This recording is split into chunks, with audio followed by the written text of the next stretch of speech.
Hey coaches, today we're going to talk about translating your pain into purpose and how ADD can be your greatest asset in your coaching business.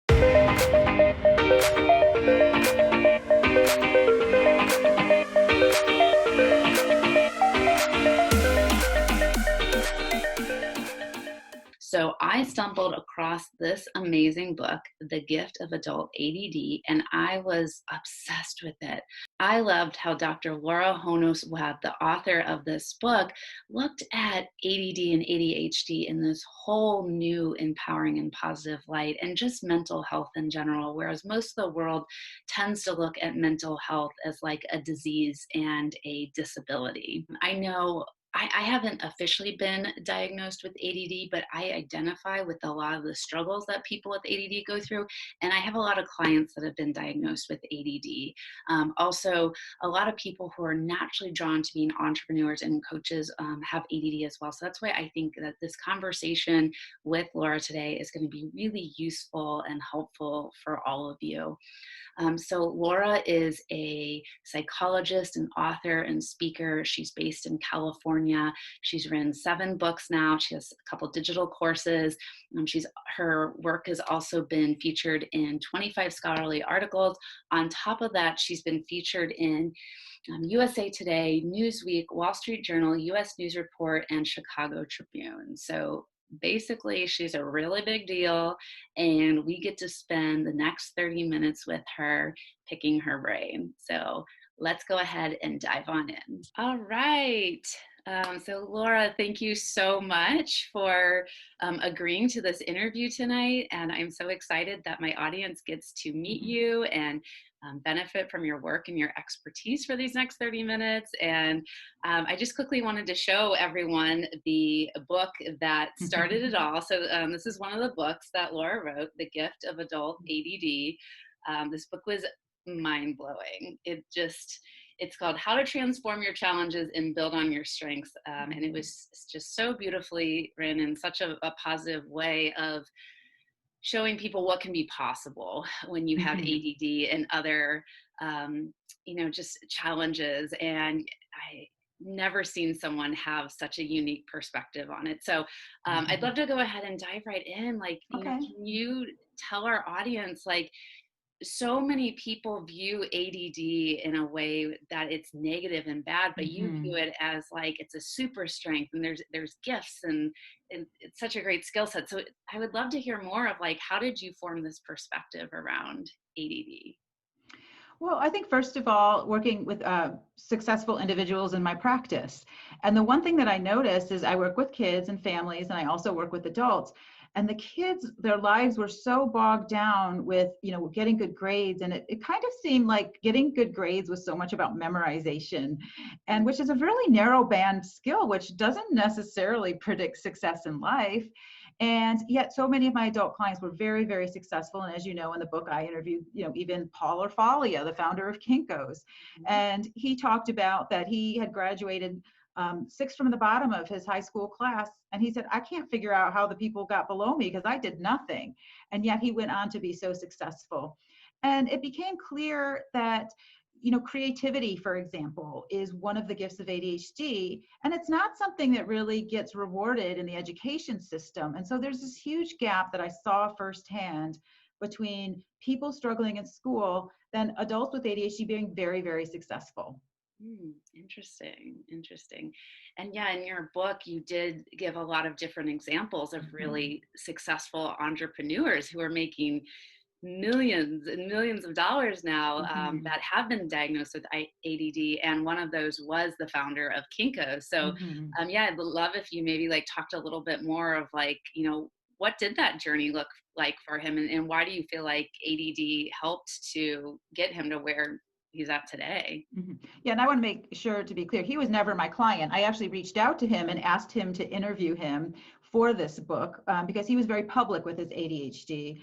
And so just to make sure that he was just someone that I interviewed. And one of the things that was so funny about him was that he would talk about how the suits in the company would say, if you used to go to Kinko's, it's shifted, but they used to have everything you needed to put a project together, the whether it be, the paper clips or the whiteout or all the things that you would need. And he said the suits would say, we have to get rid of that stuff because people are just stealing it and walking out. And he said, no, it has to be a place. And if you think about it, back in the day, Kinko's catered to entrepreneurs. People need to be able to show up and from beginning to end get their stuff done. And so he was boots on the ground. He would actually drive around Kinko's and watch what was happening and make decisions, versus just kind of saying, oh, we're losing money on these paper clips, that kind of a thing. So that's an example of really purposeful, driven, having the big picture rather than really narrow band, focus on the details. Yeah, absolutely. And you're right. I do feel like, and just to let you know too, like I've never been diagnosed with ADD, and I'd love for you to share how do people officially get diagnosed with ADD? Because that was mind blowing for me when I read your book. Because you hear a lot of people just saying like, I have ADD, ADHD, but I don't think a lot of them ever actually get properly diagnosed. But I noticed that with myself and a lot of my clients and a lot of people, a lot of entrepreneurs, that we're really good at this big picture idea, and we can see the things that kind of other people can't. And I guess that can be one of the skill sets, right? Yeah, and so to get diagnosed with ADHD, we have what's called the DSM-5, and we have the diagnostic criteria.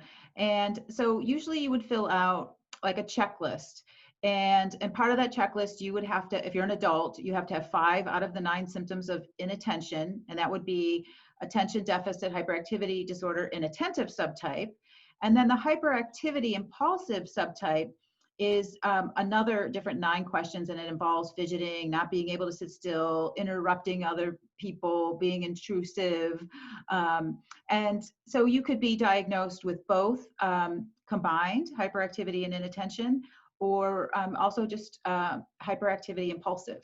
So there's many different ways to get it, but there's also the thing that we have, which is we have to be able to demonstrate that that we have evidence of it before the age of 12, because there's many reasons people might have difficulty paying attention later in life. So we have to kind of get a retrospective, what was your school like? What did your parents say?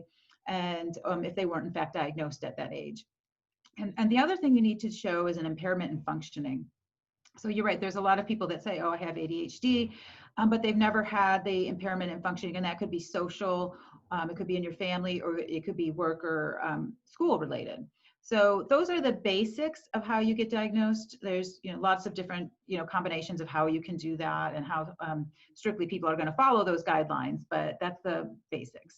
Yeah, absolutely. No, thank you so much for sharing that with us. Laura, why would you say something? So when I was reading your book and I was like, oh my gosh, I want to interview you. I want more life coaches and entrepreneurs to know more about your work. Because you said that like a lot of people with ADD are drawn to the world of like healing and helping and life coaching and entrepreneurship. And why do you feel like that is? Okay, so let's start off with what I think of as kind of the core 5 gifts of ADHD.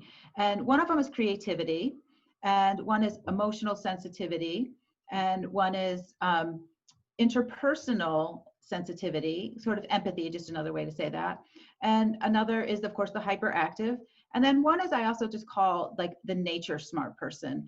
And in some ways, if you think of the kind of poster child of ADHD as a kid sitting in the classroom and staring out the window, looking at the trees. And in fact, there is this connection between feeling better in nature. And now we have a lot of research that shows that time in nature, even just views of nature, restore attention because it invites this unfocus. And so there's actually sort of a research basis for noticing that. And so when you look at those, and then you look at entrepreneurship and coaching, there's a lot of things that go hand in hand. When you think about hyperactivity, another word for that is massive action. And as a coach, what do you often say to your clients? You have to be willing to take a lot of action. You have to be willing to fail. You have to be willing to persist in the face of failure. And it's another word for that is experimentation. Let's just see what happens. And so that actually lends itself to success in entrepreneurship. And similar for life coaches, that it's you're not only recommending that to your clients, but you also need that kind of emotional attunement. And what we do know is that emotional attunement and the sensitivity, and also the empathy are much more related to a state of unfocus. So if you think about it, if you are very overly focused in your interactions with other people, you might be prone to what we would call prejudice, which might mean prejudging. Because if you're not open and trying to see who this person is, you may make conclusions about that person based on things that aren't, really the depth of who they are.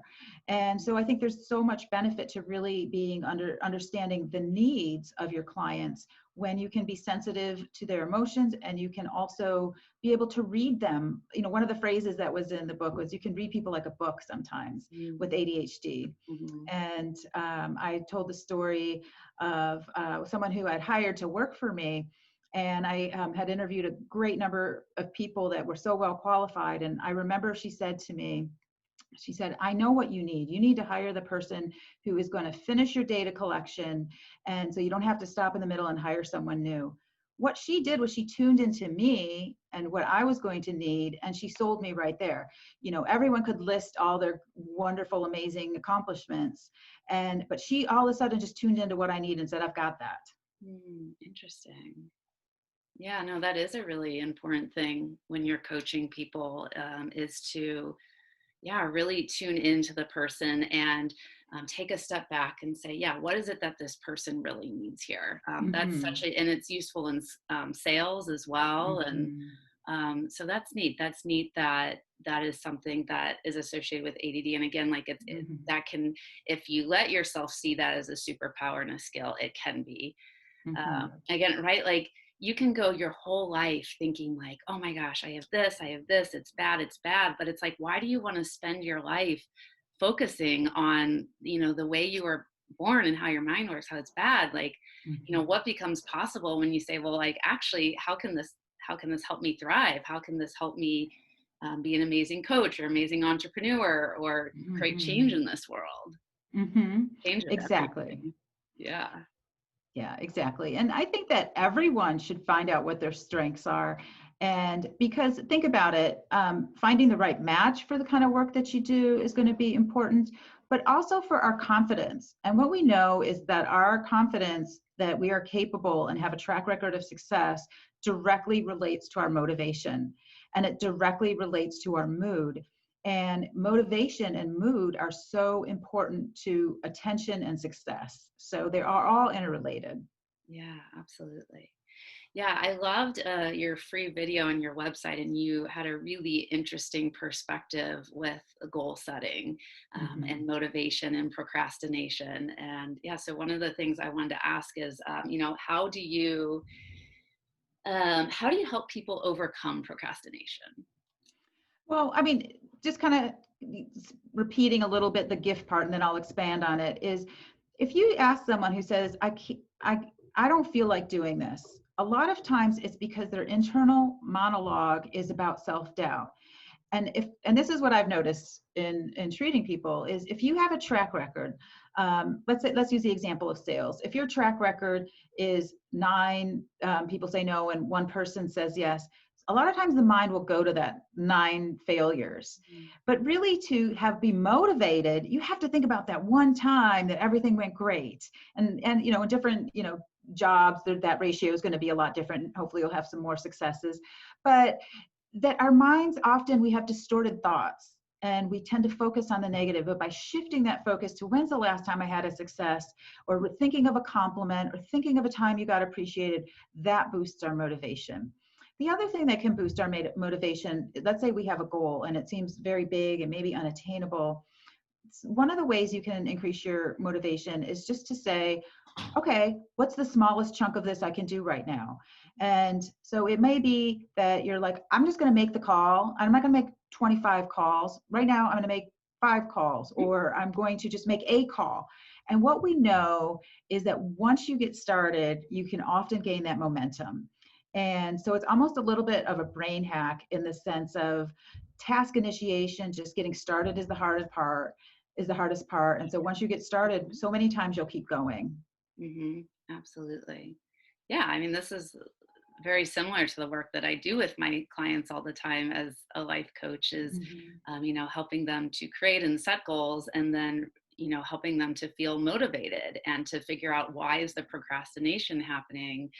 And like I have a client that I'm working with right now that's trying to get motivated to work out 5 times a week. And it just wasn't happening. And I was like, okay, what are the stories that are going through your head when you're Mhm. getting ready to work out? And she's like, well, I have to get up early and my dog's going to bite at my ankles and I'm afraid I'm going to wake my Mhm. kids up. And it was just all of this, like, just kind of negative and Yeah. everything. And so I said, well, no wonder your brain is choosing not to do this activity. And so kind of like what I heard you saying is like, you have to focus on the successes that we've had to motivate, Right. and like the good experiences, because if you focus on like the things you don't like, that's not going to motivate you to accomplish Right. something. Yeah, and another part of that is exactly what you said is what if you shifted your focus from how hard it's going to be to do the thing to how good you're going to feel when you've done it.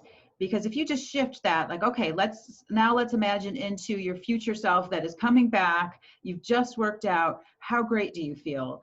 And then they're like, oh my God, I feel like I did what I said I was going to do. I'm meeting my goals. And plus I've got, the exercise high. I feel fantastic. And I'm actually more energized for the rest of the day.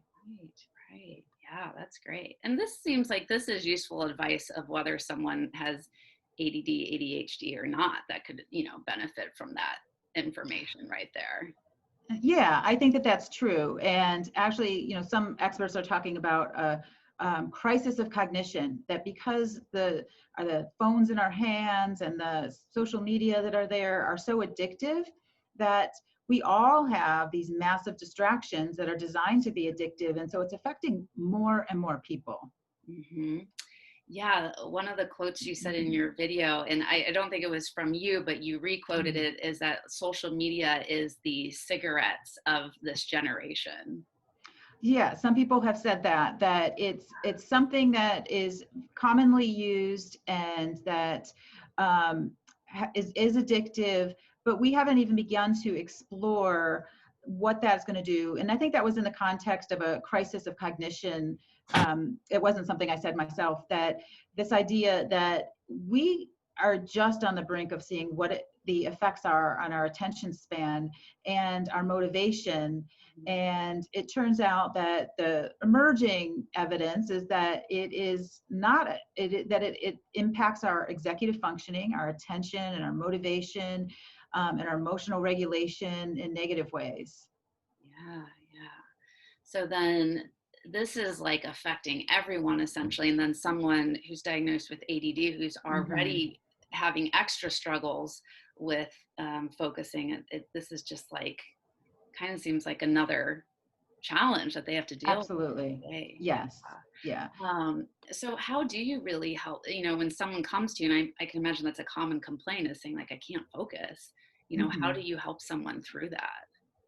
Well, I do kind of defer to, there's a lot of research on what increases attention and what decreases attention. And so, for example, exercise increases attention. Mhm. Now, for the purpose of boosting our focus, it's not the same thing as getting in shape. I mean, even just bouncing a ball against the wall for 10 minutes in one study was shown to boost attention and focus. And of course, there's, stress management. Our stress interferes with our attention. I mean, if you think about, something that's been upsetting you lately or very stressful, how hard is it to focus on what your goals are in those moments? You're just kind of managing the situation. But things like mindfulness and diaphragmatic breathing or belly breathing and other relaxation stress management tools improve our focus. And also taking breaks, that there is this new understanding that we have to restore our attention, and that could look like time in nature, or it could be naps. I mean, there's some research that naps, Mhm. 15 to 20-minute nap can be very powerful. And this one's really obvious, but getting sleep. If you're not getting, close to that recommended 8 hours of sleep a night, you are really impairing your attention the next day. And again, technology interferes with attention. And that actually doesn't mean just the time on it. It means that there was a study that showed if you have your phone in a bag in the room with you, our attention and focus is not as strong. And you can even imagine that scenario where you're like, oh, what's going on in the phone? Is there, what's coming up? And so even when you're not using it, it can still be a distraction. And then some of the other ones are obvious, that the more you're interested in something, the easier you're going to pay attention. And that does have some kind of obvious points in terms of, when you talk about being a coach or an entrepreneur, if you're doing something you're passionate about, Right. it's going to be so much easier to do your job. And some people have said we've taken this idea of do what you love a little too far. And I think there's some truth to that, but at least do what you're interested in. I think that's a way to kind of find that middle ground. And then being in a positive mood, happiness increases attention. And that actually doesn't have to be like big happiness. Like I've been in therapy for 30 years and I, am one with myself. That they found in one study that giving people a lollipop before a task increased their attention. So it can be really those simple, healthy pleasures.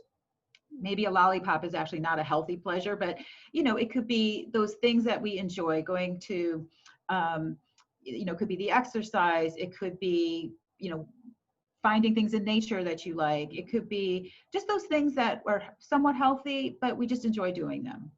Yeah. Yeah, it was neat when I read your book because it was confirmation of things that I was already doing and like I said, I've not been officially diagnosed with ADD, but there was a lot of things I could relate to in this book. And I feel like I've always had a hard time focusing my whole life. Mm-hmm. And so then I've started noticing that I'm choosing these activities. Like I love taking my 15 to 20 minute power nap in the day. Mm-hmm. I love on the weekends getting out in nature. Mm-hmm. Let's see, what are the other things that you said? See, I can't focus. stress management, Oh, boosting your happiness. exercise. I Yes. have to move my body every day. And I just noticed when I started doing these little things, like I can sit for longer and I can pay Mm-hmm. attention for longer. Yes. And it's so cool because it's almost like your body and your mind is already telling you what you need. It's already telling you Yes. what kind of medicine you need, but Yeah. we don't listen to that often enough. Mm-hmm. Right? Because is like a lot of people might say like taking a 20-minute nap in the day, that's ridiculous. I don't have time for that. But what if that's your best form of medicine at this time? Like why would you not Mm-hmm. choose to do that? Right. And I think another thing to think about is if the research is pretty strong that 15 to 20-minute nap reboosts your attention, everything that comes after that nap will be more efficient. Mm-hmm. And so you're taking this 15 to 20 minutes away, but how much more productive will that time after be? Right. And so that's just another way to think about it. Absolutely. Yeah. Oh, I also wanted to talk about addictions coexisting with ADD because you talked about that in your book. So, yeah, I'd love to hear a little bit more of why do addictions coexist with ADD? For a couple of reasons. One is when we think about addiction, in psychology, we actually have three different categories. You can use a substance. So let's say we're talking about alcohol or weed. People can drink alcohol and people can smoke weed. Doesn't mean they're addicted. And then after use comes abuse. And abuse means you're using a substance, but it's actually creating some problems in your life. And that's one step below what's called dependence. And dependence is what I think many people think of as addiction. And what it means is you need that substance to function, and that your brain feels like it goes through withdrawal if you're not using that substance. And so if you think about ADHD and impulsiveness, one of the core ways of understanding ADHD is once you start something, it's hard to stop. And so without ADHD, it may be more reasonable to use a substance and stop, when you've had a couple drinks, if it's in a social situation. But with that ADHD, you keep going, it's hard to stop. So you're setting up your brain more towards either abuse or addiction. Interesting. Well, and I mean, another way to think about it is one of the executive functions is flexible thinking. And so let's say you are using a substance to manage your mood. And so let's say I'm anxious, I'm going to have a drink. I'm anxious, I'm going to have an edible. And with some more flexible thinking, without that impulsivity, you might say, I'm anxious. And then we could just look at that other list. We'd be like, okay, do stress management. Go Mm. for a walk, go get some exercise, talk to a friend. So do you see what I'm saying? With this flexible thinking, without the impulsivity, you would manage your mood in a completely different way. But what happens is it can be, a lot of people during COVID-19, there are reports that there's more substance abuse, more people using weed, more people drinking alcohol, and they're using it in a way that is trending away from use towards abuse or maybe even addictions. And so there is this element of how do you solve this problem of the uncertainty that everyone is facing, uncertainty economically, uncertainty in terms of health. I mean, Mhm. it is scary, and having to limit your life in so many ways. And so many of our other healthy pleasures have been cut off. So it really becomes about how do I solve the problems I'm using the substance to solve in a different way? Right. Yeah. Yeah. That makes a lot of sense. Like, because instead of just automatically reaching for a drink or reaching for the weed, you can say like, well, what am I feeling right now? Okay, Yes. I'm feeling anxious, I'm feeling depressed. Okay, what's a different way that I can soothe that right now, or I can and take care of that, and versus just Mhm. automatically going for the substance abuse essentially. Right, right. And a great tool for that is what I call crowding out, which means it's hard to say, don't you do that. And because particularly if you have ADHD, there's this kind of reactance, like nobody can tell me what to do. But so crowding out means, why don't you go take an exercise class? Why don't you go for a walk? Why don't you call up your friend? Why don't you go pick some pine cones? Why don't you go look at the leaves change? Whatever that is. And so you're crowding out these behaviors because you're using flexible thinking. There's more ways to boost your mood. Hmm. Oh, I love it. Mm-hmm. Yeah, that sounds way more productive. Mm-hmm.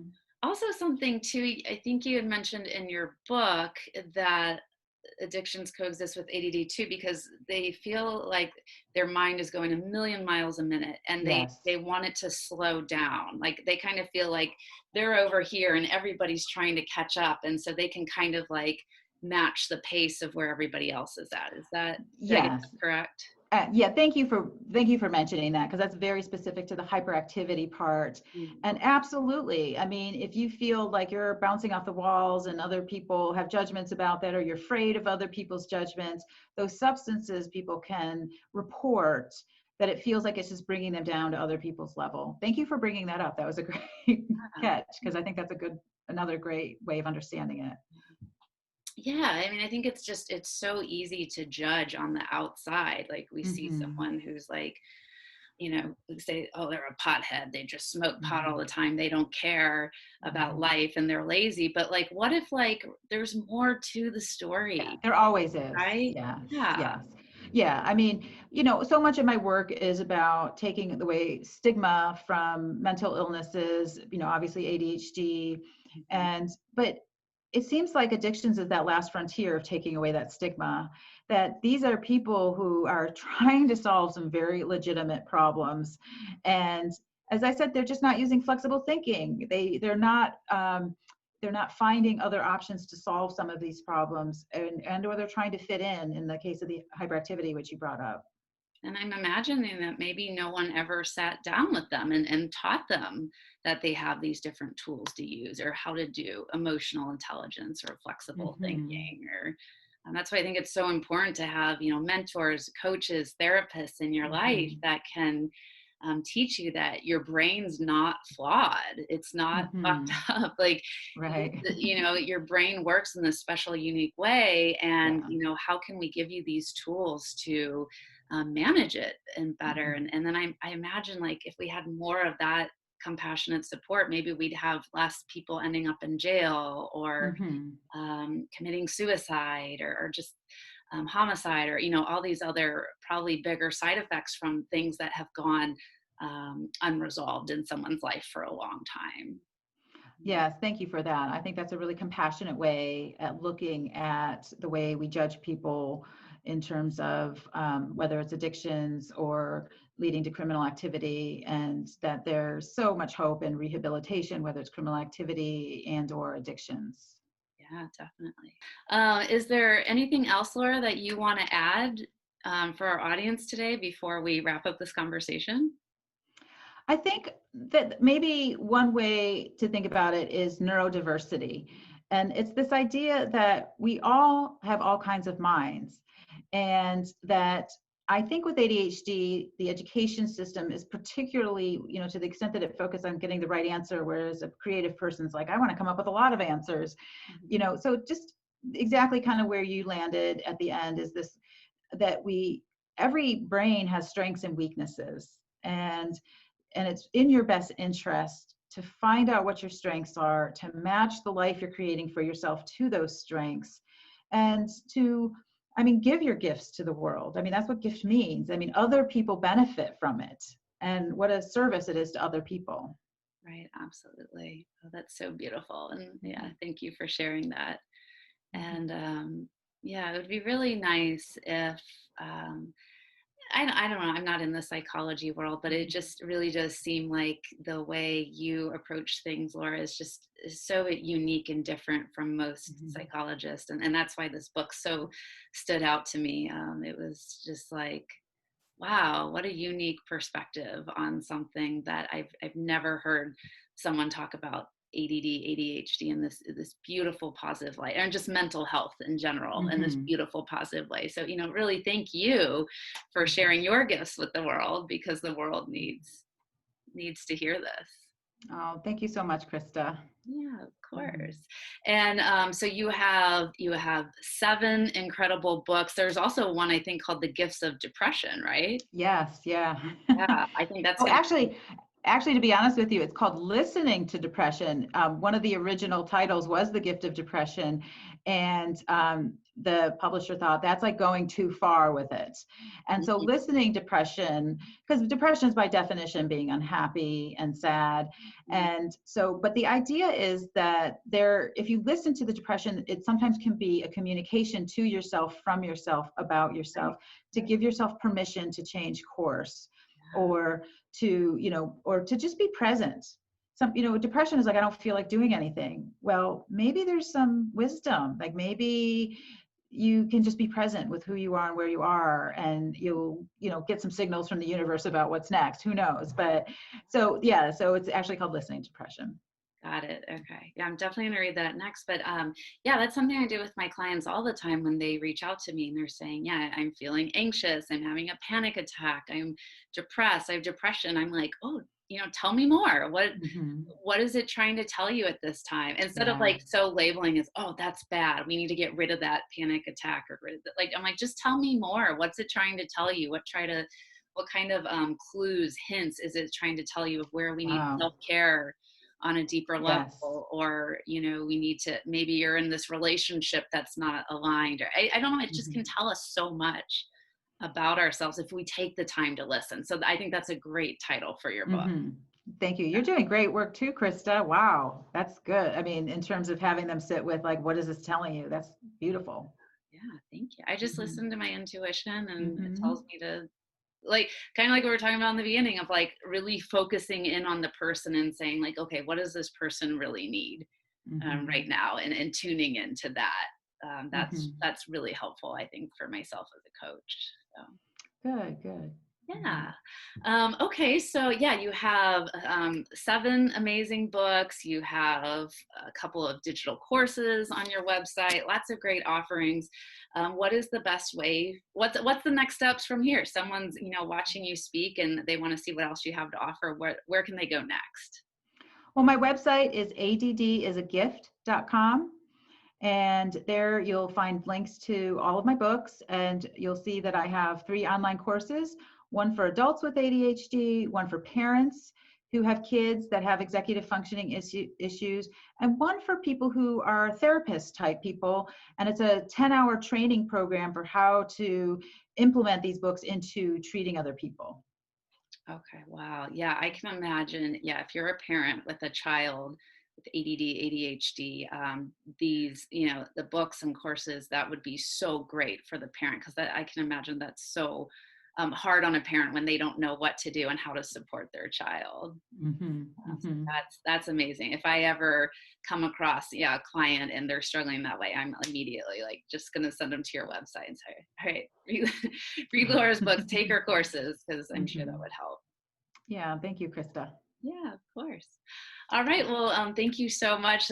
Again, this was such an honor, and I cannot wait to, yeah, share this video with my YouTube audience and my Facebook group and all the life coaches that watch this. So thank you again. Okay, thank you. Take care. Bye.